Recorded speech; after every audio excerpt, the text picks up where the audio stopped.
இப்போ ஃபர்ஸ்ட்டு வந்து Murali sir and Nitin சாருக்கு ரொம்பவே நன்றி.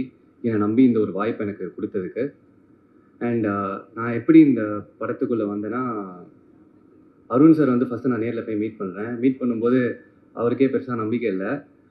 ஓகேவா? வேண்டாமா? எடுக்கலாமா? வேண்டாமான்ற ஒரு கன்ஃப்யூஷன்ல தான் இருந்தாங்க. ஏன்னா அந்த அளவுக்கு இதுக்கு முன்னாடியும் நான் எதுவும் பண்ணல. என்ன ப்ரூவ் பண்ணிக்கிறதுக்கான ஒரு சான்ஸும் எனக்கு கிடைக்கல. ஒரு வாய்ப்ப தேடி போயிட்டு இருக்கிறப்போ, எனக்கு ஒரு மிகப்பெரிய ஒரு வாய்ப்பா வந்தது தான் இந்த ஹவுஸ் கீப்பிங் ப்ராஜெக்ட்.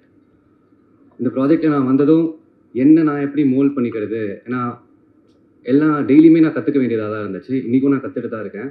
கொஞ்சம் கொஞ்சமா கத்துக்கிட்டு, அந்த கேரக்டருக்கு என்னென்னலாம் ஹெல்ப்ஃபுல்லா இருக்குமோ எல்லாத்தையும் பண்ணி, என்னால முடிஞ்ச ஒரு பெஸ்ட்ட நான் குடுத்துருக்கேன்.